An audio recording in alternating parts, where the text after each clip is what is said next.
Look at this. We got some fog lights on the front. And I'm honk the horn. You're gonna honk the horn for us? There we go. And you want to see is the this? light?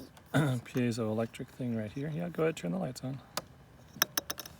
Got some switches up here for Lights. turning on the lights. Brought the speed control knob out here too.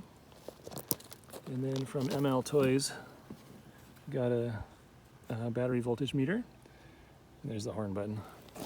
And you want to see From the Spark Fun. you want to see the lights? Yeah, show us the lights. And they're blue, matches the Jeep, that's awesome. Okay, so I'm using the Ryobi 18-volt lithium stuff. Probably should have been lead acid. These things don't last that long. They get hot, that's kind of a problem.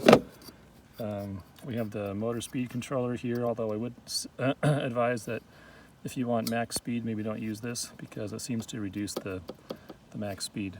But anyway, got terminal blocks here, 24 volts. And then with the DC-DC converter down to 12 volts. Well, I should say this is up to 24 volts. Obviously, it's an 18-volt battery. DC-DC converter brings it down to 12 to run the light switches and I think that's basically it. But yeah, we're running with replacement gears from MLToys and that battery voltage meter.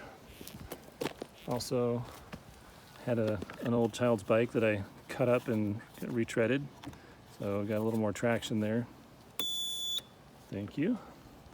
Some replacement switches as well were very helpful, but we've since then burned out one of the motors, so maybe later we'll do a stage 2 upgrade from MLToys to get more durable motors that can handle 18 volts, and then with a metal gear last a bit longer, go a bit faster too. Oh, we do have the brake reducing resistor in here too from MLToys.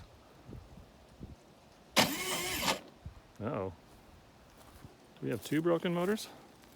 Do that again. Let me push you out here.